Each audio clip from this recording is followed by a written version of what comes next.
माता दी भक्तों, आप सभी को नवरात्रि के 5वें दिन की हार्दिक शुभकामनाएं। क्या आप जानते हैं एक माँ की शक्ति कितनी महान होती है। नवरात्रि के 5वें दिन की ये कथा आपको दिखाती है कि कैसे माँ ने अपने पुत्र और पूरे संसार की रक्षा के लिए अद्भुत शक्ति दिखाई थी।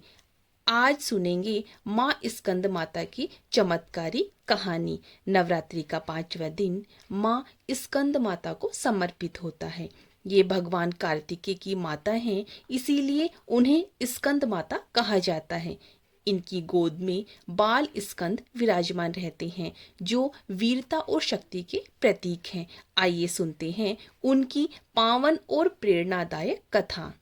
प्राचीन समय की बात है, जब एक अत्यंत शक्तिशाली राक्षस था तारकासुर। उनका उसने कठोर तपस्या करके भगवान ब्रह्मा से वरदान प्राप्त किया था कि उसका वध केवल भगवान शिव के पुत्र द्वारा ही हो सकता है। यह वरदान पाकर वह अत्याचारी बन गया था। उसने देवताओं और पृथ्वी के लोगों को परेशान करना शुरू कर दिया। चारों ओर भय का संकट छाया हुआ था। देवता सभी मिलकर भगवान शिव के पास गए और उनसे प्रार्थना करने लगे, हे देव, हे महादेव, इस संकट से हमें बचाइए। लेकिन उस समय भगवान शिव गहरी तपस्या में लीन थे। अब सवाल यह था, शिव जी के पुत्र का जन्म कैसे होगा। जब माता पार्वती ने यह संकल्प लिया कि वे भगवान शिव से विवाह करेंगी और एक ऐसे पुत्र को जन्म देंगी जो तारकासुर का अंत करेगा। कठोर तपस्या की और भक्ति के बाद माता पार्वती और भगवान शिव का विवाह हुआ।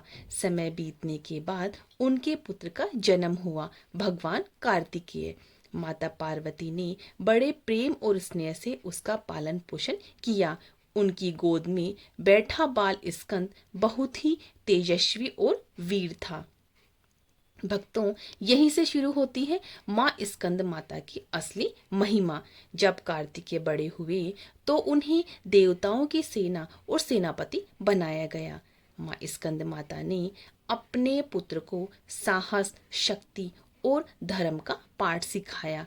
फिर आया वह समय जब तारकासुर और देवताओं के बीच भयंकर युद्ध शुरू हुआ। चारों ओर युद्ध भयंकर दृश्य दिखाई दे रहा था। कार्तिकेय ने अपनी वीरता और शक्ति से तारकासुर का सामना किया। लंबे युद्ध के बाद उन्होंने तारकासुर का वध कर दिया। इस प्रकार संसार को उस अत्याचारी राक्षस से मुक्ति मिल गई। देवताओं ने प्रसन्न होकर माँ स्कंद माता की स्तुति की। हे माँ, आपने अपने पुत्र के माध्यम से हमें इस संकट से बचाया है। माँ स्कंद माता की पूजा से जीवन में सुख, शांति और संतान सुख की प्राप्ति होती है।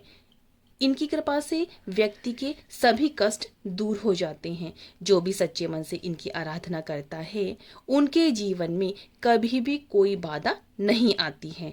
नवरात्रि के 5वें दिन माँ स्कंद माता को केले का भोग लगाया जाता है और ओम देवी स्कंद माताए नमः मंत्र का जाप करें। ऐसा करने से जीवन में सुख, समृद्धि और संतान सुख मिलता है। तो ये थी माँ स्कंद माता की चमत्कारी कथा। अगर आप सच्चे भक्त हैं तो कमेंट्स में जय माता दी अवश्य लिखें और वीडियो को लाइक, शेयर और चैनल को सब्सक्राइब करना ना भूलें। कल हम माँ कात्यायनी की एक चमत्कारी कथा का श्रवण करेंगे। जय माता दी।